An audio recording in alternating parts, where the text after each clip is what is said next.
The sun rose slowly over the small Nigerian village of Odan, painting the sky with hues of gold and crimson. Roosters crowed, women carried clay pots to fetch water, and men prepared to till the fields. Life seemed peaceful, yet behind the mud walls of a modest hut, sorrow lingered. Here lived Kofi and Abena, a couple bound by love but broken by longing. For more than 10 years, they prayed for a child. Every rainy season, Abena hoped her womb would bear fruit, and every season ended in tears. The villagers mocked them cruelly. "Her womb is as dry as the desert," the women whispered.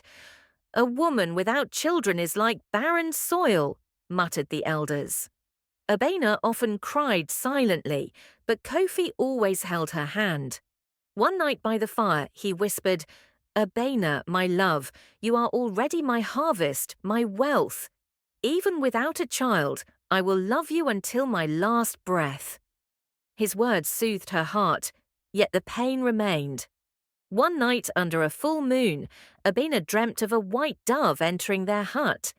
It carried a glowing seed and placed it gently in her palms. The next morning, she awoke with a strange new feeling within her body. Weeks later, her belly began to swell. The village buzzed with gossip. Some celebrated, others scoffed. But for Kofi and Abena, it was a miracle.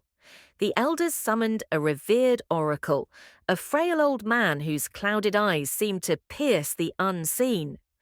After casting cowrie shells and drawing sacred signs in the dust, his voice thundered, "This child shall be great. Women will honor him, men will envy him. His path will be heavy with shame, solitude, and trials. Yet if he remains true, he will unite two worlds." Kofi and Abena exchanged a trembling look, then declared together, "His name shall be King." King was born on a stormy night. Thunder rolled like drums of the gods as his first cries filled the air. Abena held him close, certain destiny had touched her womb. As he grew, King's strength amazed everyone. At 8, he carried firewood heavier than grown men could manage. At 10, he outran every boy in the village. His body hardened like sculpted stone, and his eyes gleamed with determination. But alongside his gifts came torment. His family remained poor, and he wore torn clothes and broken sandals. Other children mocked him for his poverty. Worse still, King bore an unusual trait, an abnormally large virility, visible even in his youth. It became a cruel target for ridicule. "Look at the monster," boys jeered. "No woman will ever want him," women scoffed. These words pierced deeper than any blade. Many nights King sat by the river, staring at his reflection. "Why me? Why did the gods make me this way?" he whispered. One night, as dark thoughts consumed him, he leaned close to the water, ready to let go. But then his father appeared, placing a firm hand on his shoulder. "My son, listen well," Kofi said. "What others call a curse may be the crown the gods placed upon you. Stones thrown today will build tomorrow's palace. Never forget the prophecy." Those words kept a fragile flame alive in King's heart. Yet still, loneliness clung to him like a shadow. When King turned 18, his parents knew the time had come. That night, as fire crackled, Abena spoke softly. "My son, the gods did not give you life to drown in sorrow. Go, the world awaits you." Kofi added, "To the east lies the land of the warrior women. They bow to no man, but honor those who prove themselves. Perhaps your path begins there with a small bag of food, a wooden spear, and the blessing of his parents." King set out at dawn. The forest was dense and alive with whispers. Trees swayed as if speaking in tongues of spirits. At night, hyenas howled, sending chills through his bones. One morning, crossing a sunlit clearing, a giant lion leapt before him. Its eyes burned like fire. King froze, fear clawing his chest. Yet his father's words echoed, "What you believe is your shame will become your strength." The lion lunged. King rolled aside, thrusting his spear into its flank. The beast roared, striking with claws like knives. King fought desperately, muscles straining, sweat pouring, until finally the lion collapsed in a thunderous crash. Exhausted and trembling, King knelt by the slain beast. He had survived his first true trial, but he was not alone. Hidden among the trees, warrior women scouts had watched everything. Their eyes widened as they hurried back to their queen. "Majesty!" they cried. "An outsider has slain a lion with his bare hands and courage. He is strong and beautiful." The queen's lips curved into a knowing smile. "Bring him to me. Perhaps the gods have sent us a man worthy to walk among us." The scouts led King deeper into the forest until the trees parted, revealing a place unlike any he had ever seen. Tall walls made of hardened clay encircled a vast settlement. The gates were guarded not by men, but by fierce women dressed in leather armor, their spears glinting under the sun. Their eyes were sharp, their stances unyielding. When King stepped forward, murmurs rippled through the guards. He was taller than most men they had ever seen, his body sculpted by years of toil, his presence commanding without words. One of the scouts raised her voice. "We bring before you the stranger who slew a lion with his own hands." The guards' eyes widened, and though they remained stern, some could not hide their curiosity. Inside the gates, the village buzzed with life. Women were training in the open square, their spears clashing in thunderous rhythm. Others tended to fields rich with yams, maize, and cassava. Children ran freely, but even the little girls carried small wooden spears, practicing footwork as their mothers instructed them. King's eyes widened with awe. This was not a place of weakness. It was a kingdom built entirely on discipline and strength. At the center stood the palace, a grand structure of red clay decorated with carvings of fierce animals and warriors. It was here that King was taken to meet the queen. The queen appears. She entered with a regal presence that silenced the air. Queen Zaya was tall, her dark skin glistening under golden ornaments. Her braided hair was adorned with beads that jingled softly as she walked. Her eyes, sharp as eagles, studied King from head to toe. "So," she said, her voice both commanding and melodic, "you are the stranger who made the forest tremble with the roar of a dying lion." King bowed slightly, unsure of how to address her. "I fought only to survive, Your Majesty." The queen's lips curved into a faint smile. "Humility. Rare in men." She circled him slowly, like a hunter studying prey. "Strength, beauty, and humility. The gods do not send such gifts without purpose." The hall filled with whispers. Some warrior women looked at King with admiration, others with suspicion. One stepped forward boldly. Her name was Naya, a fierce warrior with scars across her arms. "Majesty, he is still a stranger." "A lion is one thing, but can he endure the trials of our people? Let him prove his worth before we welcome him." Queen Zaya nodded. "Wise words, Naya. Stranger, if you wish to stay among us, you must earn it. Tomorrow you will face the trials of the 3 circles. If you succeed, you will have a place here. If you fail, the forest will claim you." King's heart pounded, but he met her gaze steadily. "I accept." A night of restless thoughts. That night, King was given a small hut to rest. As he sat alone, staring at the fire, thoughts swirled in his mind. He remembered his parents' faces, the oracle's prophecy, and the jeers of those who had called him a monster. Now, fate had brought him here, before a people unlike any he had known. For the first time in his life, he felt something strange, not shame, but anticipation. Yet he could not ignore the way the warrior women looked at him. Their glances carried desire, curiosity, and challenge all at once. Even the queen's eyes lingered on him longer than they should have. King clenched his fists. "I must not be distracted," he whispered. If destiny truly waits for me here, I will seize it. Outside, the drums of the village echoed into the night, announcing the coming of the trials. The sun had barely risen when the sound of drums shook the village. Warrior women gathered in the great arena, a wide circle of red earth surrounded by wooden stakes. The air smelled of sweat, dust, and anticipation. Children climbed onto fences, chanting and laughing. At the center stood 3 drawn circles, each larger than the last, carved into the earth with white chalk. This was the legendary test every outsider had to face. The trials of the 3 circles.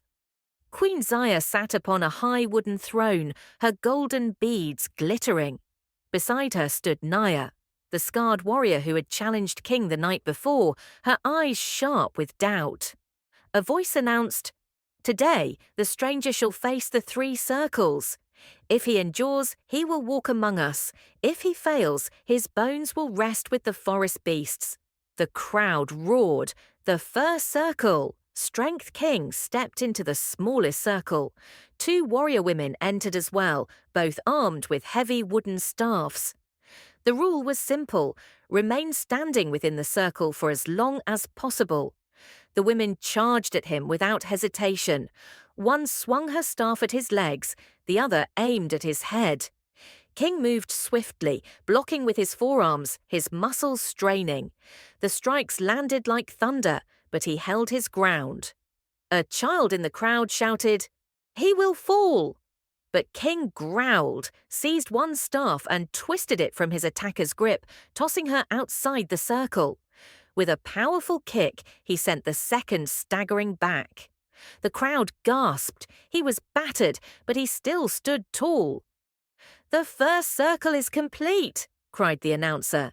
The Queen's eyes gleamed with interest. The second circle, endurance. Now King entered the second, larger circle. This time he faced a test of pain. Hot coals were placed around the edges, and he was commanded to walk barefoot across them without a sound of complaint. The women began their chants, "Endure, endure, endure." King took a breath, then stepped onto the glowing path. The heat seared into his skin, but he clenched his jaw. Step by step, blister by blister, he forced himself forward. Sweat poured down his face, his body trembled, but no cry escaped his lips. When he reached the end, the crowd fell silent in awe.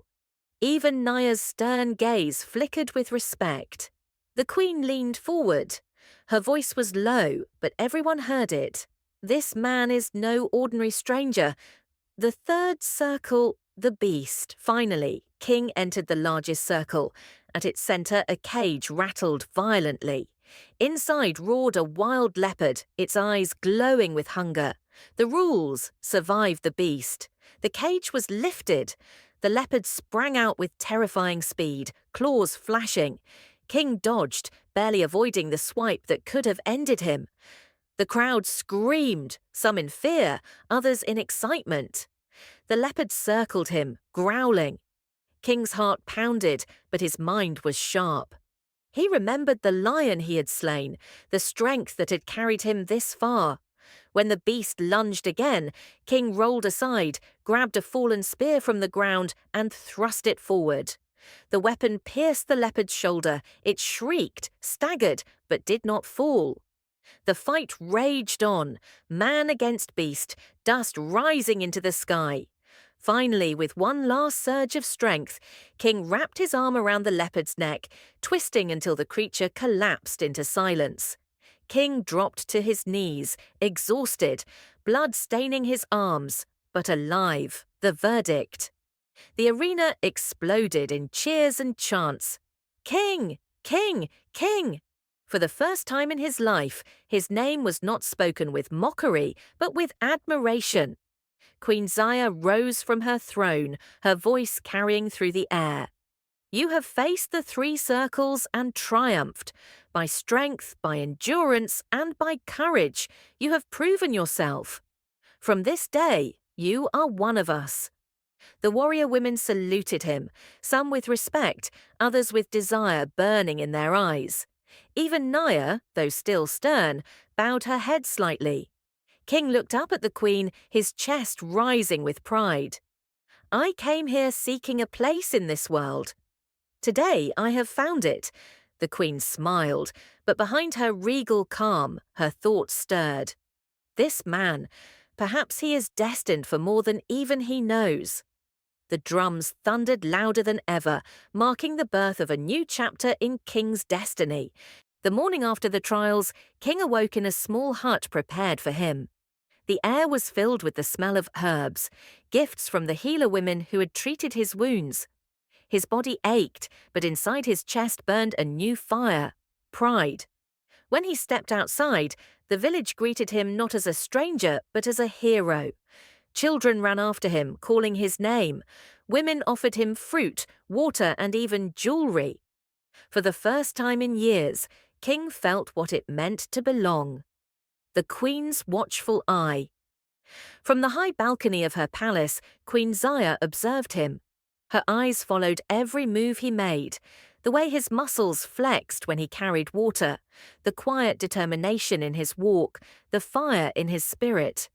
Beside her stood Naya, the scarred warrior who still doubted him. He is strong, yes, Naya muttered, but strength alone is dangerous. We know nothing of his past.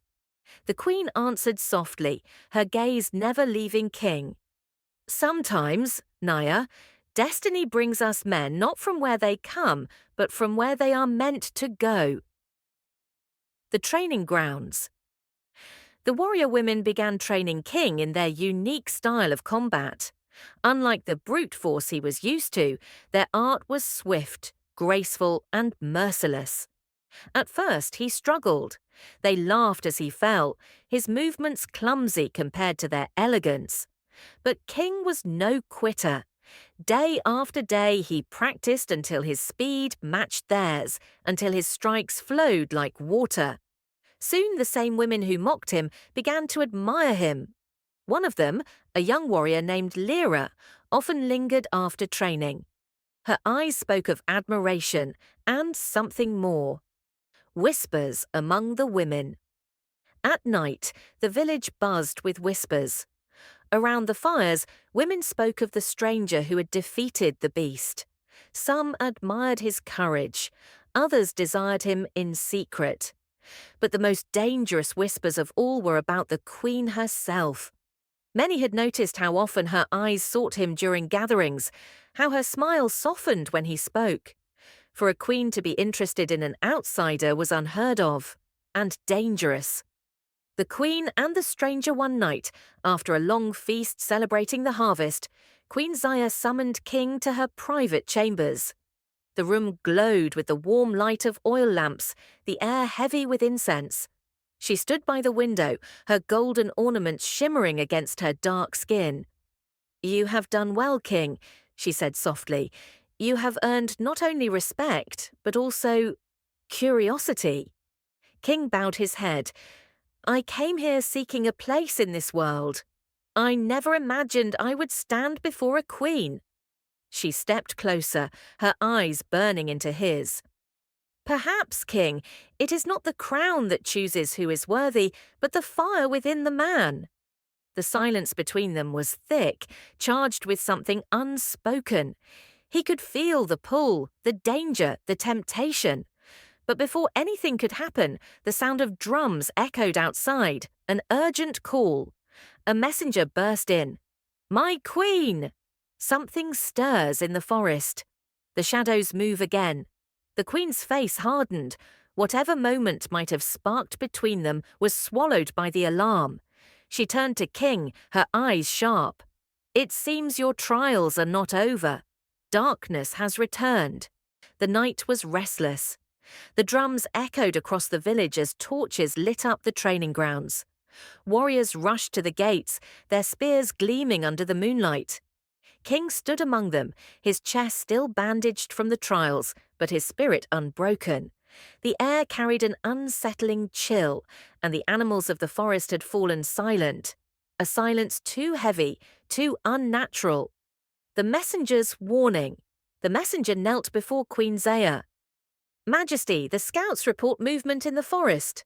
Herds of animals fleeing, trees shaking as if under the weight of giants. Something approaches, though they cannot see it clearly. The Queen's eyes narrowed. She turned to her captains.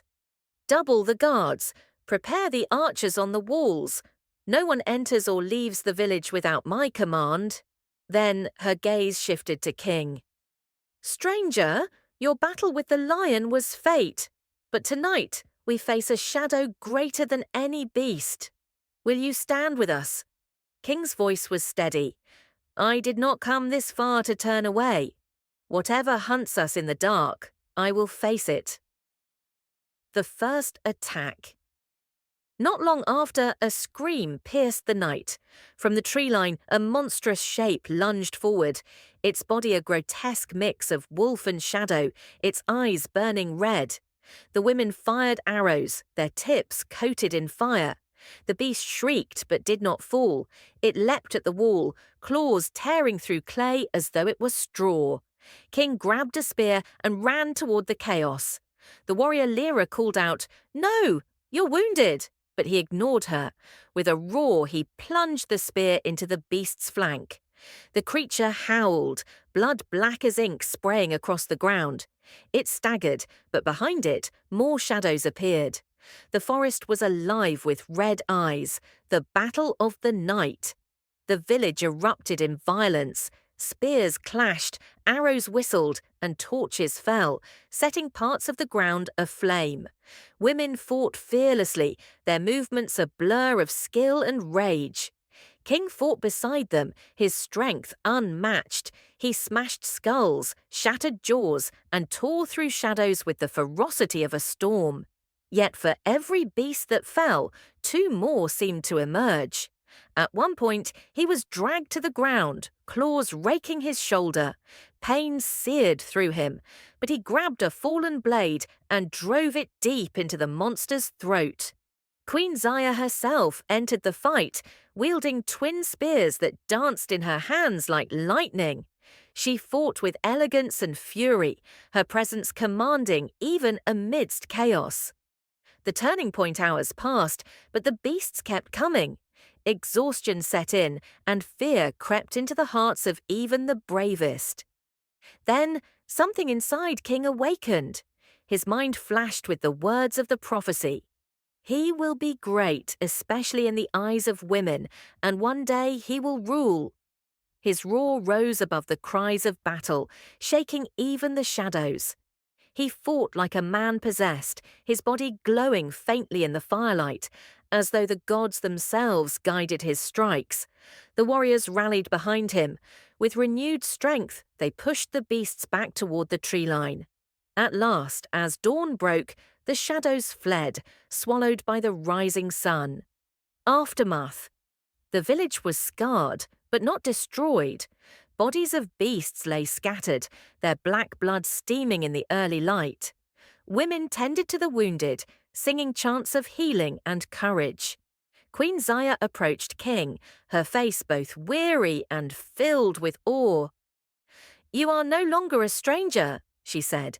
"Tonight you became one of us." King, covered in blood and sweat, dropped his weapon and looked toward the forest. He knew this was not the end. The shadows would return. But deep inside, he also knew this was the beginning of his true destiny. The sun rose gently over the village of warrior women. The air was filled with smoke from the early fires, the aroma of cooking grains, and the faint scent of herbs scattered from the previous night's battle. King stood at the edge of the village, surveying the damage. Clay walls were cracked, rooftops partially destroyed, and several training areas had been flattened by the chaos of the beasts. Yet, despite the destruction, the villagers were alive, and that mattered more than anything. The architect of Change King rolled up his sleeves and began helping rebuild the homes. He remembered the construction techniques his father had taught him in his own village, using mud mixed with straw to create stronger walls, digging canals for irrigation, and raising platforms to protect against floods. The warrior women were skeptical at first. "You think a stranger knows better than generations of our people?" asked Naya. her arms crossed. King smiled humbly. I only bring what has worked for my village. If it helps us all survive and thrive, isn't it worth trying?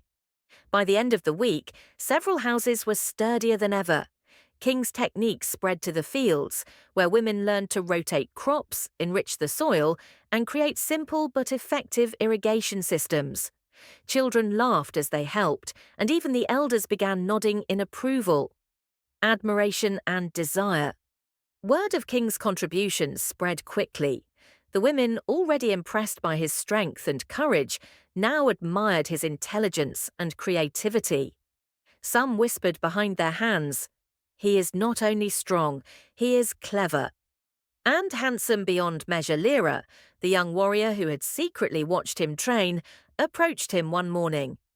"King, the village respects you now, but we also desire you. I speak for many King's heart raced. He had never known such attention before, not even in his dreams. Yet he remembered his parents' lessons. True power lies in knowing what to give and what to hold back." He nodded respectfully. "I am grateful for your admiration, but I seek something more than desire. I seek purpose." The Queen's interest, Queen Zaya observed quietly from her balcony. Her eyes followed King wherever he went, lifting heavy stones, teaching children, organizing fields.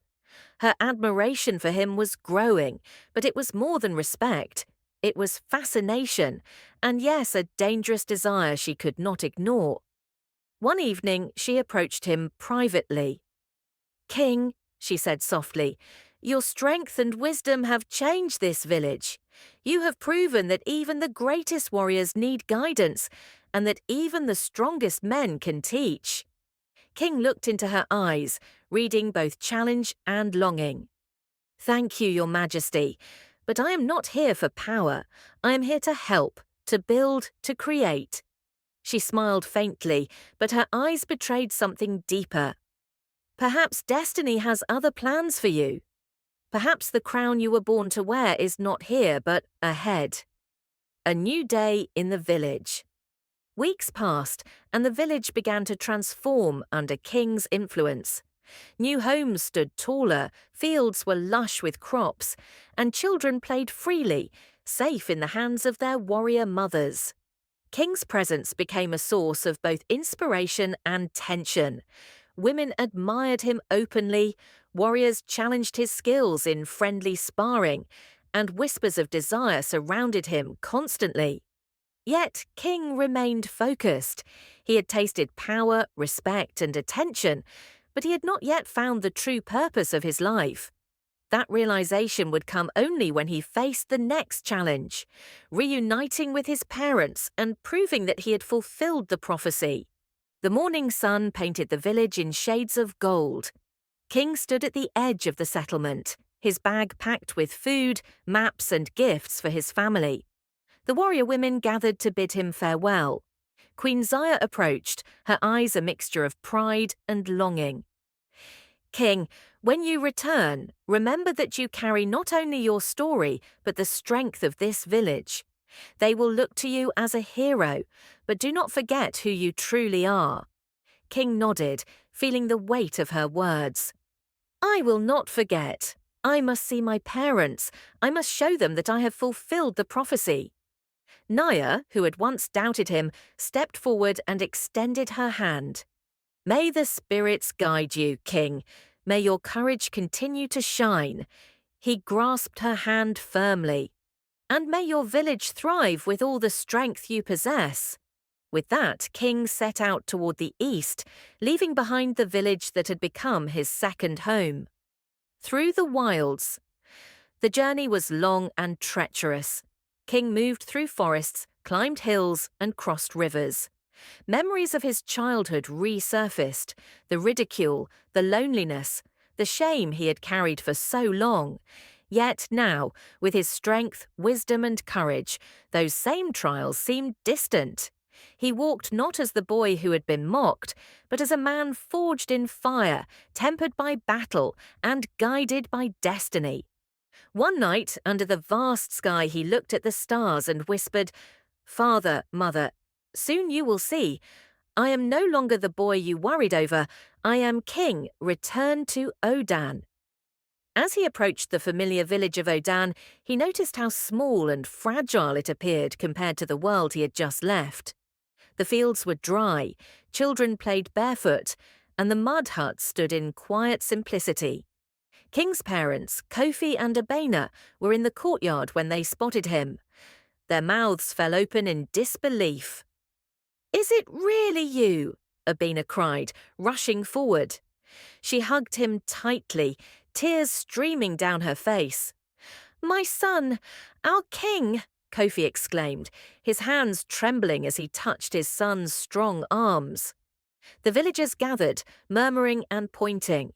They had known the boy who had once been mocked and called a monster, but before them now stood a man of unmatched strength and wisdom. King looked at the faces of the people who had doubted him and spoke, his voice calm but powerful. "I have returned not for revenge, but to show that destiny cannot be denied. The boy you laughed at has grown into the man the gods intended." Reunion of two worlds. King did not return alone. From the horizon, the women of the warrior village appeared, led by Queen Zaya herself. Their presence stunned Odan. Men and women alike stared in awe at the procession of strong, disciplined women who had come to meet the boy turned hero. The queen stepped forward, bowing slightly to Kofi and Abena. "We come not to conquer, but to honor the prophecy," she said. "Your son is a bridge between our worlds." Kofi and Abena wept openly, overwhelmed by pride. "Our child, the boy we prayed for, he has become everything the oracle said he would be," Abena whispered. King smiled, looking at both his parents and the women who had guided him. "Together, we can build something greater. Not just my destiny, but ours, uniting strength, wisdom, and love." The sun rose high over Odan, illuminating the village like a golden crown. The air was thick with excitement, anticipation, and hope. Today was the day King would not only reunite with his parents, but merge two worlds: the humble village of his birth and the formidable warrior women's village, the Council of Elders and the Queen. In the center of the village, a large circle was formed. The elders of Odan sat on carved wooden stools, their expressions cautious yet curious. Beside them stood Queen Zaya, her posture regal, her eyes surveying everything. King stepped forward, his presence commanding attention. "Today, we are no longer separate," he declared. "We are one people. My parents raised me here, and this land gave me life. But the women who stand beside me taught me strength, courage, and wisdom. Together, we can thrive." Murmurs spread through the crowd. Some elders whispered concerns, fearing change. Others nodded in admiration. Queen Zaya spoke, her voice calm but firm. "The boy you once laughed at has become a man who unites strength and heart. Let us honor him by accepting the future he brings Kofi." And Abena stepped forward, their hands entwined with King's. "Our son is a gift, not only to us, but to all who believe in courage, love, and destiny," Kofi said. The celebration of unity. A grand feast was prepared. Tables overflowed with yams, maize, fruits, and roasted meats. Children ran between the houses of the two villages, laughing freely. The warrior women displayed their skill in dances, their movements both graceful and powerful, captivating all who watched. King moved through the crowd, his heart full. Women from both villages approached him, offering thanks, gifts, and admiration. Yet he remained humble, knowing that his purpose was greater than personal desire. Queen Zaya joined him at the head of the gathering. "You have done more than survive, King," she whispered. "You have built, you have inspired, and you have united us all." King smiled, feeling the weight of his journey lift. "This is only the beginning," he said. "Together we will grow stronger, safer, and wiser."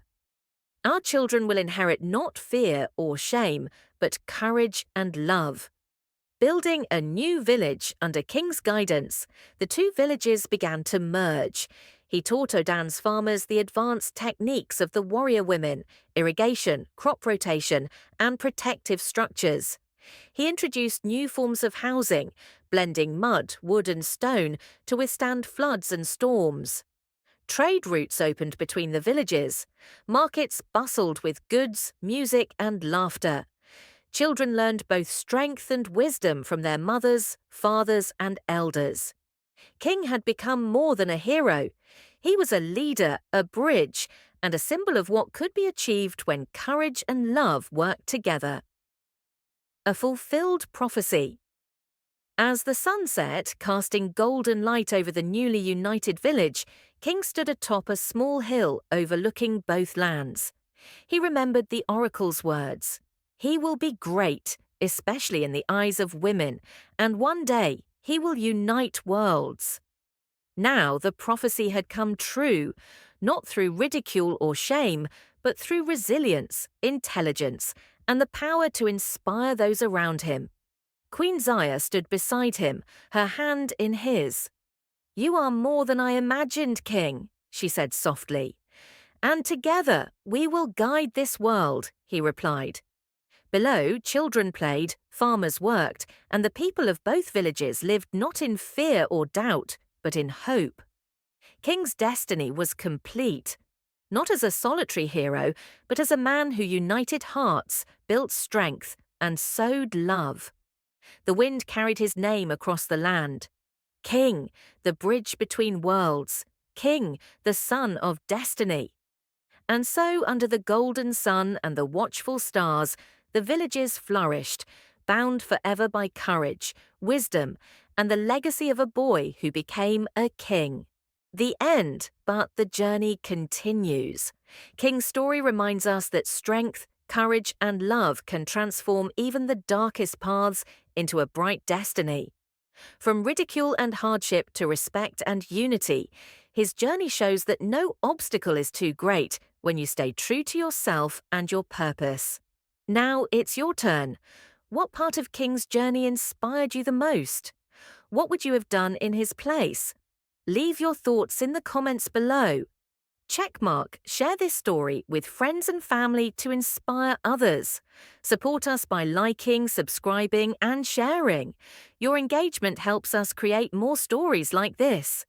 Remember, every like, every comment, every share is a step toward empowering more people with courage, hope, and inspiration. The adventure doesn't end here. Your voice matters. Speak up, share, and join King's journey.